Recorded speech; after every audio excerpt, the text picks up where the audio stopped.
Έχεις σκεφτεί ποτέ ότι δεν περιγράφεις τη ζωή σου, αλλά τη δημιουργείς τη στιγμή που μιλάς? Ότι ο κόσμος γύρω σου δεν ανταποκρίνεται στις προσπάθειές σου, αλλά στις λέξεις σου? Και κάθε λέξη που λες, ακόμη και εκείνες που ψιθυρίζεις μέσα σου, χαράζει μορφή στην πραγματικότητα. Γεια σου, είμαι ο Κοσμικός Αφηγητής και αυτό είναι το κανάλι μου, το Κοσμικό Φως. Βρες μια ήσυχη γωνιά, χαμήλωσε τα φώτα, φόρα ακουστικά και ακολούθησέ με σε ένα ταξίδι πέρα από τις λέξεις. Αν βρίσκεις ενδιαφέρουσες την φιλοσοφία, την ψυχολογία και την επιστήμη, με μια μικρή δόση μυστικισμού, μην ξεχάσεις να κάνεις εγγραφή. Σήμερα θα μιλήσουμε για το λόγο, όχι ως επικοινωνία, αλλά ως δύναμη δημιουργίας. Δεν πρόκειται για affirmations, ούτε για θετική σκέψη. Αυτό το βίντεο δεν θα σου δώσει φράσεις να επαναλαμβάνεις μηχανικά, αλλά θα σου αποκαλύψει μια αρχαία αλήθεια που έχει ξεχαστεί. Ότι ο λόγος δεν είναι απλώς ήχος, αλλά δόνηση, όχι περιγραφή, αλλά πράξη. Μέσα από ιστορίες απλών ανθρώπων και σιωπηλές αναγνωρίσεις, θα δεις πώς οι λέξεις σου, όταν ευθυγραμμίζονται με την επίγνωσή σου, γίνονται γέφυρα ανάμεσα σε αυτό που είσαι και σε αυτό που βιώνεις. Μείνε μέχρι το τέλος, γιατί εκεί δεν θα μάθεις απλώς πώς να μιλάς διαφορετικά, αλλά θα καταλάβεις γιατί σε ένα βαθύτερο επίπεδο εσύ ο ίδιος είσαι ήδη ο λόγος που δημιουργεί τον κόσμο σου. Ας ξεκινήσουμε. Σε ένα μικρό ορεινό χωριό, ανάμεσα σε πέτρινα σπίτια και πρωινή ομίχλη, ζούσε μια γυναίκα που ξυπνούσε κάθε μέρα με μια αδιόρατη αίσθηση διάσπασης. Σαν η ενέργειά της να ήταν σκορπισμένη, όχι χαμένη, είχε δοκιμάσει διαλογισμούς, τεχνικές, σιωπή. Τίποτα όμως δεν την επανέφερε πλήρως στον εαυτό της. Μέχρι ένα πρωινό, καθώς το φως περνούσε απαλά από το παράθυρό της, κάθισε και ψιθύρισε το όνομά της. Όχι μηχανικά, όχι σαν προσφώνηση, αλλά σαν επίκληση. Άφησε κάθε συλλαβή να κατέβει στο σώμα της, να απλωθεί στο στήθος, να ριζώσει στην αναπνοή της, και τότε κάτι αναγνώρισε κάτι. Όχι με σκέψη, αλλά με αίσθηση. Κατάλαβε ότι το όνομά της δεν ήταν απλώς ένας ήχος, ήταν μια συχνότητα, ένα μοναδικό αποτύπωμα συνείδησης, ένα σημείο επιστροφής. Με κάθε επανάληψη η διάσπαση μάζευε τον εαυτό της, σαν σωματίδια φωτός που έλκονται ξανά από την πηγή τους. Το όνομά της έγινε γέφυρα ανάμεσα σε αυτό που έδειχνε προς τα έξω και σε αυτό που ήταν βαθιά μέσα της. Οι αρχαίοι το γνώριζαν αυτό. Τα ονόματα δεν δίνονταν τυχαία. Φέρονταν με ευθύνη, με τελετουργία, με σεβασμό. Ήταν μάντρα, όχι ετικέτες. Γιατί ό,τι μπορεί να σε καλέσει, μπορεί και να σε επαναφέρει. Όταν λες το όνομά σου με επίγνωση, δεν δηλώνεις ποιος είσαι. Θυμάσαι, ευθυγραμμίζεσαι, συντονίζεσαι. Και αν το ίδιο το όνομά σου έχει τη δύναμη να σε συγκεντρώνει, τότε φαντάσου τι κάνουν οι λέξεις που λες καθημερινά για τον εαυτό σου. Κάθε «είμαι» που προφέρεις δεν είναι απλή πρόταση. Είναι δήλωση ύπαρξης. Είναι τόνος. Είναι κατεύθυνση και η πραγματικότητα σιωπηλά ακούει. Υπάρχει μια λεπτή, σχεδόν αόρατη διαφορά ανάμεσα στην ελπίδα και στη βεβαιότητα. Η ελπίδα κοιτά προς τα εμπρός, η βεβαιότητα στέκεται ήδη εκεί. Ένας άντρας το ανακάλυψε αυτό χωρίς ποτέ να το αναζητήσει. Κάθε πρωί έφευγε από το σπίτι του με το ίδιο βάρος στο στήθος. Όχι φόβο. Αναμονή. Περίμενε το καλύτερο, αλλά βαθιά μέσα του ήταν προετοιμασμένος για το χειρότερο. Και ο κόσμος πιστός καθρέφτης του το επιβεβαίωνε.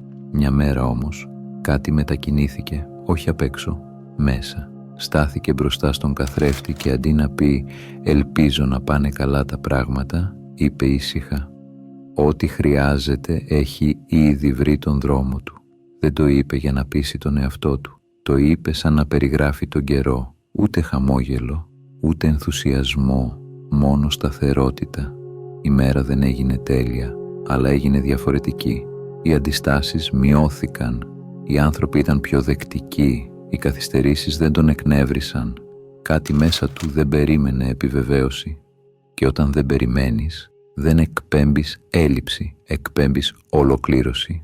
Η βεβαιότητα δεν είναι αισιοδοξία, δεν είναι θετική σκέψη, είναι σιωπηρή γνώση, είναι η αίσθηση ότι το αποτέλεσμα έχει ήδη ενσωματωθεί στο πεδίο πριν φανεί στη μορφή, όπως ο σπόρος που δεν αγχώνεται αν θα γίνει δέντρο, δεν ελέγχει το χώμα, δεν διαπραγματεύεται με τον ήλιο, απλώς είναι.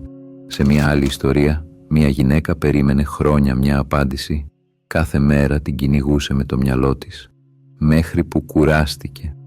Και μέσα στην κούραση ήρθε η ηρεμία. Σταμάτησε να ρωτά πότε, σταμάτησε να ελέγχει πώς, και εκείνη ακριβώς τη στιγμή κάτι άλλαξε. Όχι επειδή εγκατέλειψε, αλλά επειδή σταμάτησε να αμφισβητεί. Γιατί το πεδίο δεν αντιδρά στην επιθυμία σου, αντιδρά στη θέση σου. Και η βεβαιότητα είναι θέση, είναι στάση ύπαρξης. Όταν δεν περιμένεις να γίνει κάτι, αλλά ξέρεις ότι ήδη είναι σε κίνηση, τότε ο χρόνος πάβει να αντιστέκεται και αρχίζει να συνεργάζεται. Οι περισσότεροι άνθρωποι πιστεύουν πως περιμένουν υπομονετικά. Στην πραγματικότητα περιμένουν με ένταση, μετρώντας μέρες, σημάδια, συμπτώσεις. Κάθε αναμονή κρύβει ένα μήνυμα. Δεν είναι εδώ ακόμα. Και αυτό το μήνυμα δεν χάνεται στο κενό. Εκπέμπεται συνεχώς, αθόρυβα, επίμονα. Ένας μουσικός το κατάλαβε αυτό έπειτα από χρόνια απογοήτευσης.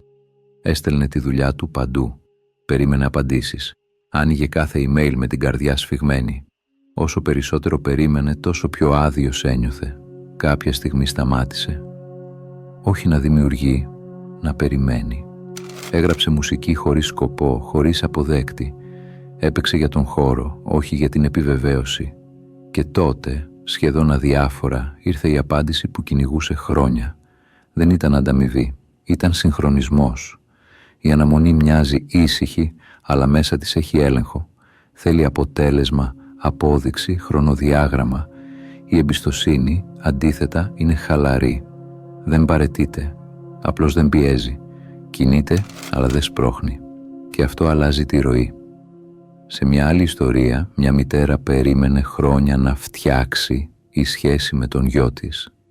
Κάθε συζήτηση ήταν φορτισμένη από προσδοκία, από ανάγκη να αλλάξει κάτι τώρα.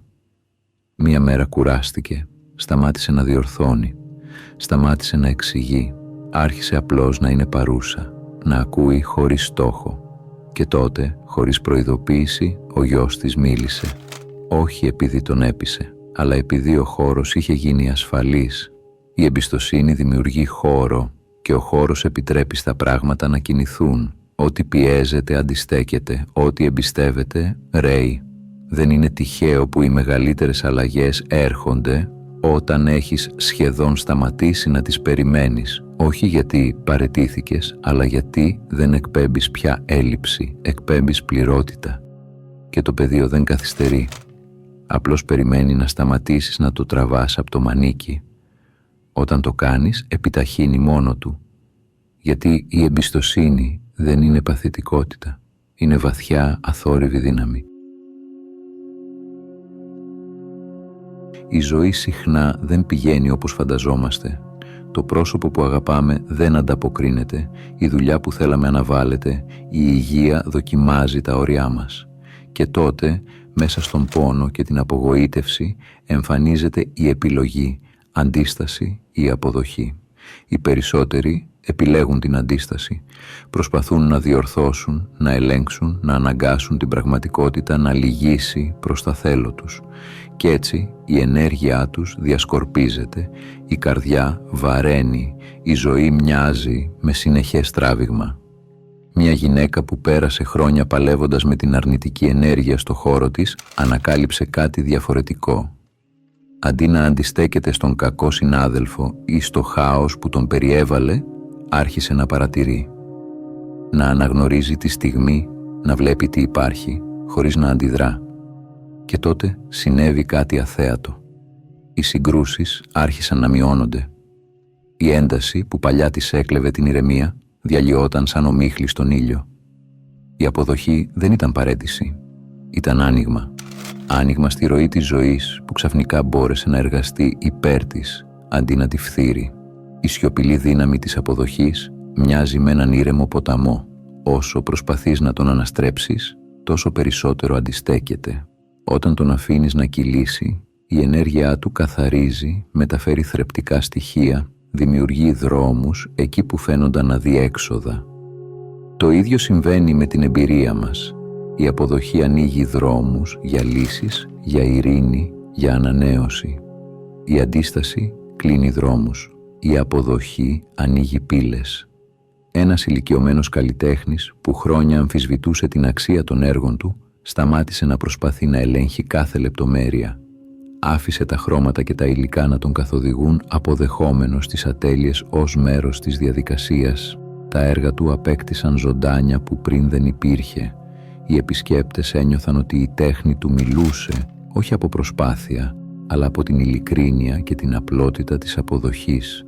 Η αποδοχή δεν σημαίνει στασιμότητα. Σημαίνει να επιτρέπεις στη ζωή να εκφραστεί με τον δικό της τρόπο. Όταν αφήνεις τον έλεγχο και ανοίγεις την καρδιά σου στην τρέχουσα στιγμή, η ενέργεια που σπαταλούσες στην αντίσταση επιστρέφει δημιουργικά. Και τότε, σαν να είχαν πάντα υπάρξει για σένα, οι απαντήσεις, οι ευκαιρίες και η ειρήνη εμφανίζονται φυσικά. Η ευγνωμοσύνη δεν είναι απλώς ένα ευγενικό συναίσθημα. Είναι μια ενεργειακή στάση που αλλάζει τον τρόπο που η ζωή σε βλέπει και σε αντιμετωπίζει. Όσοι βιώνουν δύσκολες καταστάσεις συχνά παραβλέπουν αυτή την απλή αλήθεια. Η προσοχή μας διαμορφώνει την πραγματικότητα. Όταν στρέφουμε το βλέμμα μας σε ό,τι λείπει, η ζωή φαίνεται φτωχή, περιορισμένη, γεμάτη εμπόδια. Όταν όμως στρέφουμε το βλέμμα μας σε ό,τι ήδη υπάρχει, σε όσα έχουμε, η ενέργεια μετατοπίζεται. Ένα κύμα ανακούφισης και άνεσης διαχέεται μέσα μας, ανοίγοντας δρόμους για περισσότερη αυθονία. Μια γυναίκα που διατηρούσε ένα μικρό κατάστημα ανακάλυψε τη δύναμη αυτής της πρακτικής. Κάθε πρωί, πριν ανοίξει τα ρολά, έγραφε 3 πράγματα για τα οποία ήταν ευγνώμων. Το φως που έμπαινε από το παράθυρο, τη στήριξη ενός φίλου ή ακόμα και τον ίδιο τον αέρα που αναπνέει. Στην αρχή της φαινόταν αμεληταίο, αλλά με την πάροδο των ημερών παρατήρησε αλλαγές που δεν μπορούσε να αγνοήσει.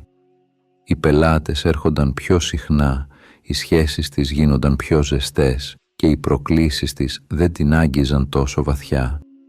Κατάλαβε ότι η ευγνωμοσύνη της είχε δημιουργήσει έναν κύκλο ενέργειας που τραβούσε προς αυτή ό,τι χρειαζόταν για να ευημερήσει. Παρόμοια εμπειρία βίωσε ένας καλλιτέχνης που αισθανόταν ότι οι δουλειές του περνούσαν απαρατήρητες. Άρχισε να γράφει κάθε βράδυ σε ένα ημερολόγιο όλα όσα εκτιμούσε στη μέρα του.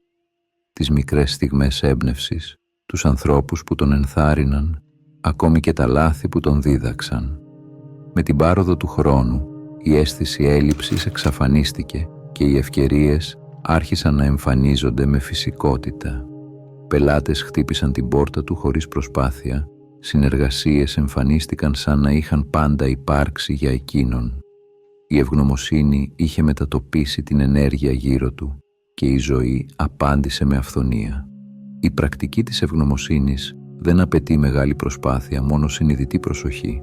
Μπορεί να είναι απλώς ένα ευχαριστώ πριν το πρώτο ρόφημα της ημέρας ή μια σκέψη προς την ανατολή του ήλιου ή μια αναγνώριση της παρουσίας όσων αγαπάμε. Κάθε λέξη, κάθε αίσθηση ευγνωμοσύνης γίνεται κύμα που διαχέεται στο περιβάλλον, δημιουργώντας συντονισμό με τις ευκαιρίες και τη χαρά που ήδη περιμένουν. Η αλήθεια είναι απλή. Όταν ζεις με καρδιά γεμάτη ευγνωμοσύνη, η ζωή σου γίνεται καθρέφτης αυτού που εκφράζεις. Τα μικρά θαύματα γίνονται καθημερινά, οι σύνδεσμοι με τους ανθρώπους δυναμώνουν και η αυθονία δεν είναι πια μια μακρινή υπόσχεση, αλλά μια ζωντανή πραγματικότητα. Η ζωή δεν είναι μια σειρά τυχαίων γεγονότων. Κάθε αντικείμενο, κάθε άνθρωπος, κάθε περιστατικό φέρει μέσα του συνειδητότητα, ένα είδος αντίκτυπου που ανταποκρίνεται στην ενέργεια μας. Μια γυναίκα σε μια μικρή πόλη ανακάλυψε αυτή την αλήθεια με τρόπο απλό αλλά βαθύ. Άρχισε να μιλά στα καθημερινά της αντικείμενα, από την καφετιέρα μέχρι το αγαπημένο της βιβλίο. «Σε ευχαριστώ που με ξυπνάς με το ζεστό σου άρωμα», έλεγε στην καφετιέρα της. «Βοήθησέ με να ξεκινήσω τη μέρα μου με χαρά». Αρχικά φαινόταν σαν παιχνίδι, αλλά μέσα σε λίγες μέρες παρατήρησε κάτι απρόσμενο. Τα μικρά προβλήματα της ημέρας μειώθηκαν, τα αντικείμενα συνεργάζονταν μαζί της και η ροή των πραγμάτων έγινε πιο ομαλή.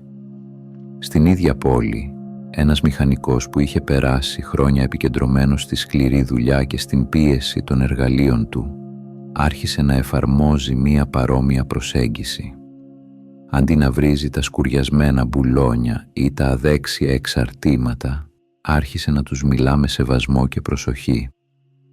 «Ας συνεργαστούμε», έλεγε, και κάθε εργαλείο φαινόταν να βρίσκει τη θέση του πιο εύκολα. Οι επισκευές ολοκληρώνονταν γρηγορότερα, τα λάθη μειώθηκαν και η ατμόσφαιρα στο γκαράζ άλλαξε ριζικά. Οι πελάτες ένιωθαν μια διαφορετική ενέργεια, ηρεμία και εμπιστοσύνη. Ο μηχανικός συνειδητοποίησε ότι δεν άλλαζε τα εργαλεία, άλλαζε τον τρόπο που συνδεόταν με αυτά. Η ουσία αυτής της πρακτικής είναι απλή αλλά ισχυρή. Όταν αντιμετωπίζουμε τη ζωή ως συνομιλητή, η πραγματικότητα ανταποκρίνεται. Τα αντικείμενα, οι άνθρωποι και οι περιστάσεις γίνονται ενεργά μέρη μιας συνομιλίας, όπου η ενέργειά μας καθορίζει την ποιότητα της ανταπόκρισης.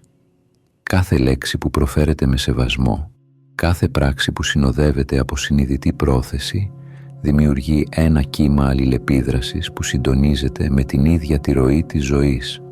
Μπορείτε να αρχίσετε με μικρά βήματα, ευχαριστήστε τα αντικείμενα γύρω σας, μιλήστε με ευγνωμοσύνη στους ανθρώπους που συναντάτε, αναγνωρίστε τη ζωή που υπάρχει σε κάθε κατάσταση. Παρατηρήστε πώς η καθημερινότητα ανταποκρίνεται σε αυτή την ενέργεια. Οι απλές δηλώσεις όπως «Σε ευχαριστώ που μου δείχνεις τη σωστή κατεύθυνση» ή «Σε βλέπω και σε αναγνωρίζω» γίνονται ενεργειακές γέφυρες, ανοίγοντας δρόμους για ευχάριστες εκπλήξεις, συγχρονισμούς και λύσεις που μέχρι τώρα φαίνονταν απρόσιτες. Όταν η συνειδητή επικοινωνία γίνεται καθημερινή πρακτική, η ζωή πάβει να μοιάζει με αγώνα ή τυχαίο παιχνίδι. Αντίθετα, μεταμορφώνεται σε έναν συνεργάσιμο σύντροφο, έτοιμο να ανταποκριθεί στις ενέργειες και τις προθέσεις σας.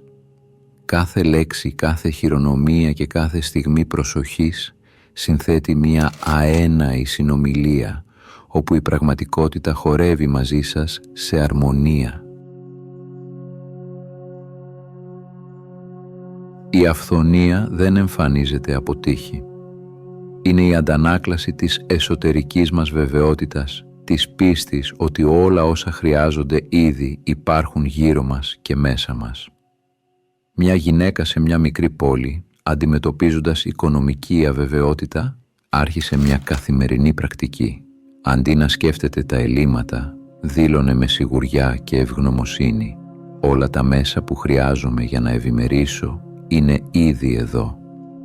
Αρχικά τα λόγια φαινόταν άδεια μπροστά στην πραγματικότητα των αριθμών και των λογαριασμών, όμως μέρα με τη μέρα η αίσθηση της πίστης άρχισε να αλλάζει την ενέργειά της. Η ηρεμία αντικατέστησε την αγωνία και εκείνη άρχισε να παρατηρεί ευκαιρίες που προηγουμένως αγνοούσε. Ένα ξεχασμένο χρέος αποπληρώθηκε, ένας νέος προμηθευτής προσέφερε ευνοϊκούς όρους, πελάτες εμφανίζονταν σαν να είχαν καθοδηγηθεί από αόρατο χέρι. Στην ίδια πόλη, ένας καλλιτέχνης άρχισε να περιγράφει την επιτυχία του σαν να είχε ήδη πραγματοποιηθεί. «Είμαι ευγνώμων για τα πολλά έργα που αγγίζουν τις ζωές των ανθρώπων», έλεγε καθημερινά καθώς καθάριζε τα πινέλα του. Μέσα σε λίγες εβδομάδες οι παραγγελίες πολλαπλασιάστηκαν, οι συλλέκτες εμφανίστηκαν σαν να είχε ήδη συμφωνηθεί πριν ακόμα δημιουργήσει τα έργα. Δεν άλλαξε τίποτα στην τεχνική του, αλλά η γλώσσα του είχε συντονίσει την ενέργεια του κόσμου γύρω του με την πραγματικότητα που ήθελε να ζήσει. Το μυστικό είναι απλό. Η λέξη γίνεται μορφή όταν εκφράζεται με σιγουριά και συναίσθημα. Όταν δηλώνεις την αυθονία σαν δεδομένη, η συνείδησή σου σταματά να αγωνίζεται ενάντια στην έλλειψη και η πραγματικότητα ανταποκρίνεται στη νέα συχνότητα. Κάθε λέξη που φέρει βεβαιότητα, ευγνωμοσύνη και αποδοχή γίνεται αγωγός για τη ροή των πόρων, των ευκαιριών και της δημιουργίας. Δεν πρόκειται για μαγεία ή απλές ευχές. Πρόκειται για ένα φυσικό νόμο. Η συνείδηση που εκφράζεται με σιγουριά προσελκύει αντίστοιχες μορφές. Όπως ο ποταμός ακολουθεί την κατεύθυνση που του δίνεται, έτσι και η ζωή ρέει, όπου η πρόθεση και η λέξη της εστιάζονται. Μπορείτε να ξεκινήσετε με καθημερινές δηλώσεις. Η αυθονία ρέει σε μένα με ευκολία. Η δημιουργικότητά μου εκφράζεται πλήρως. Η ζωή μου γεμίζει με ευκαιρίες. Αφήστε κάθε λέξη να γίνει έντονη και ζωντανή, όπως ένας χρυσός πινθύρας που φωτίζει τη ροή των γεγονότων. Η αυθονία ξεκινά πρώτα από τη γλώσσα. Όταν η συνείδηση και τα λόγια ευθυγραμμίζονται, η ζωή γίνεται καθρέφτης των δηλώσεών μας. Καθημερινά, μιλήστε την πραγματικότητα που θέλετε να ζήσετε σαν να είναι ήδη εδώ. Κάθε λέξη είναι ένα ενεργειακό σπόρο που φυτρώνει μέσα στη συνείδηση, έτοιμο να ανθίσει σε αυθονία και δημιουργία. Η σχέση με το σώμα μας είναι καθρέφτης της σχέσης μας με τη ζωή. Μία γυναίκα που ταλαιπωρούνταν από χρόνιο πόνο αποφάσισε να ξεκινήσει μια πρωινή πρακτική διαφορετική από κάθε άλλη.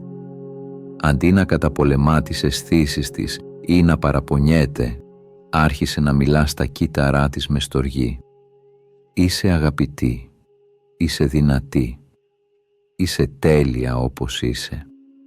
Αρχικά, οι λέξεις φαινόταν σχεδόν ανούσιες μπροστά στην πραγματική δυσφορία του σώματός της, αλλά μέσα σε εβδομάδες παρατήρησε αλλαγές που δεν μπορούσαν να εξηγηθούν με συμβατική λογική. Η ακαμψία μειώθηκε, η ενέργεια επανήλθε και η αίσθηση του σώματός της μετατράπηκε από βάρος σε συνεργάτη στη ζωή της. Παράλληλα, ένας νοσοκόμος σε ένα πολυσύχναστο νοσοκομείο ανακάλυψε τη δύναμη της γλώσσας όταν άρχισε να απευθύνεται στους ασθενείς και στα κύτταρά τους με λόγια αναγνώρισης και ευγνωμοσύνης. «Αγαπητό σώμα, συνεργάζεσαι μαζί μου για να θεραπευτούμε». Τα αποτελέσματα ήταν εκπληκτικά. Οι ασθενείς ανάρρωναν γρηγορότερα, οι θεραπείες γίνονταν πιο αποτελεσματικές και η ατμόσφαιρα του τμήματος άλλαξε εντελώς. Κατάλαβε πως το σώμα δεν είναι μηχανή που χρειάζεται δύναμη ή πίεση για να λειτουργήσει, αλλά ένας ζωντανός οργανισμός που ανταποκρίνεται στη φροντίδα, στην αναγνώριση και στην αγάπη. Η βαθύτερη αλήθεια που αποκαλύπτεται μέσα από αυτές τις εμπειρίες είναι πως η θεραπεία ξεκινά με τη συνειδητή επικοινωνία. Όταν μιλάμε στο σώμα μας με στοργή, όταν αναγνωρίζουμε τη θεϊκή του φύση, ενεργοποιούμε την έμφυτη νοημοσύνη κάθε κυτάρου, ανοίγοντας δρόμους για ανανέωση και ευεξία. Κάθε λέξη γίνεται γέφυρα μεταξύ της πνευματικής μας ουσίας και της υλικής έκφρασης της ζωής μας. Αυτή η πρακτική δεν περιορίζεται μόνο στη θεραπεία του σώματος. Επεκτείνεται στην ψυχή, στην καρδιά, στην καθημερινή μας εμπειρία. Όταν μιλάμε με αγάπη στον εαυτό μας, μαθαίνουμε να δίνουμε με ειλικρίνεια και στους άλλους και η ζωή γύρω μας αρχίζει να αντυχεί σε ένα νέο, πιο αρμονικό ρυθμό. Απλώς μερικές στιγμές κάθε μέρα, όπου τοποθετούμε τα χέρια μας πάνω στο σώμα και απευθυνόμαστε σε αυτό με αγάπη, μπορούν να μεταμορφώσουν την εμπειρία της υγείας και της παρουσίας μας. Τελικά, η συνειδητή ομιλία προς τον εαυτό μας είναι μια πράξη απόλυτης δημιουργίας. Κάθε λέξη που εκφράζεται με στοργή, κάθε φράση που γεμίζει ευγνωμοσύνη, κάθε αναγνώριση της θεϊκής ουσίας του σώματος δημιουργεί κύματα θεραπείας που αντιχούν πέρα από εμάς. Μέσα από αυτή την πρακτική ανακαλύπτουμε πως η αγάπη για τον εαυτό δεν είναι εγωισμός, αλλά η βασική γέφυρα για την αρμονία, την αυθονία και την πλήρη έκφραση της ύπαρξής μας. Καθώς φτάνουμε στο τέλος αυτού του ταξιδιού, ίσως να συνειδητοποιείς κάτι σημαντικό. Όλα όσα μάθαμε δεν είναι θεωρίες ή αφηρημένες ιδέες. Είναι πρακτικά εργαλεία για τη ζωή μας, τρόποι να συνδεθούμε με τον εαυτό μας, με τον κόσμο και με το άπειρο γύρω μας. Η δύναμη κρύβεται στα λόγια που λέμε, στις σκέψεις που κρατάμε, στη φροντίδα που δίνουμε στον εαυτό μας και στους άλλους. Το όνομά μας, το σώμα μας, οι λέξεις μας, η σιωπή μας, ακόμη και η αποδοχή των στιγμών, όλα είναι γέφυρες που μας συνδέουν με την αλήθεια της ύπαρξής μας. Όταν μιλάμε με συνειδητή πρόθεση, όταν αγκαλιάζουμε τις εμπειρίες μας με αγάπη και ευγνωμοσύνη, η πραγματικότητα αρχίζει να ανταποκρίνεται στη συχνότητά μας. Ο κόσμος γύρω μας δεν είναι ξένος ούτε τυχαίος. Είναι καθρέφτης της εσωτερικής μας αρμονίας και δημιουργίας. Ας ξεκινήσουμε με τα μικρά. Πες το όνομα σου με σεβασμό. Ευχαρίστησε το σώμα σου για ό,τι κάνει. Μίλα με αγάπη στα αντικείμενα και στους ανθρώπους γύρω σου. Δώσε λόγια σε αυτά που θέλεις να δεις να ανθίζουν και άφησε τη σιωπή να ολοκληρώνει τη δημιουργία. Κάθε λέξη που εκφράζεται συνειδητά, κάθε πράξη που ευθυγραμμίζεται με τα λόγια σου, ενισχύει την ενέργειά σας και συντονίζει το πεδίο γύρω σου. Η πραγματική δύναμη δεν βρίσκεται σε μαγικές τεχνικές, ούτε σε εξωτερικές συνθήκες. Βρίσκεται στην συνειδητή παρουσία μας, στην ικανότητά μας να είμαστε η φωνή, η πρόθεση και η ενέργεια που δημιουργεί τον κόσμο μας. Εμείς είμαστε ο δάσκαλος και ο μαθητής, ο δημιουργός και το δημιούργημα, ο λόγος και η σιωπή ταυτόχρονα. Και τώρα, που φτάνουμε στο τέλος, σταμάτα για μια στιγμή. Ανέπνευσε. Νιώσε τη δύναμη των λέξεων σου, τη δόνηση του ονόματός σου, τη ζωντάνια του σώματός σου και έπειτα αποφάσισε ποια συχνότητα θα επιλέξεις σήμερα, τι θα καλέσεις στη ζωή σου με τις λέξεις, τη σκέψη και την παρουσία σου. Κράτα αυτή την πρόθεση ζωντανή. Μοιράσου τη σοφία με άλλους. Γράψε, μίλα, αγάπα, ευλόγησε. Η ζωή μας είναι το έργο μας και κάθε μέρα είναι μια νέα ευκαιρία να μιλήσουμε στο πεδίο του απείρου με τη δική μας μοναδική φωνή. Αν νιώθεις την ανάγκη, γράψε στα σχόλια το μικρό σου όνομα. Άφησε το να σταθεί μόνο του και νιώσε τι ενεργοποιείται μέσα σου όταν το βλέπεις. Αν έφτασες μέχρι εδώ, θέλω να σου πω ένα μεγάλο ευχαριστώ που ήσουν συνοδοιπόρος στο ταξίδι μου. Αν έμαθες κάτι καινούριο από αυτό το βίντεο, μπορείς να κάνεις εγγραφή, να πατήσεις like ή να αφήσεις κάποιο σχόλιο. Αν θέλεις να συνεχίσεις το ταξίδι, σου προτείνω να δεις το βίντεο που εμφανίζεται τώρα στην οθόνη σου.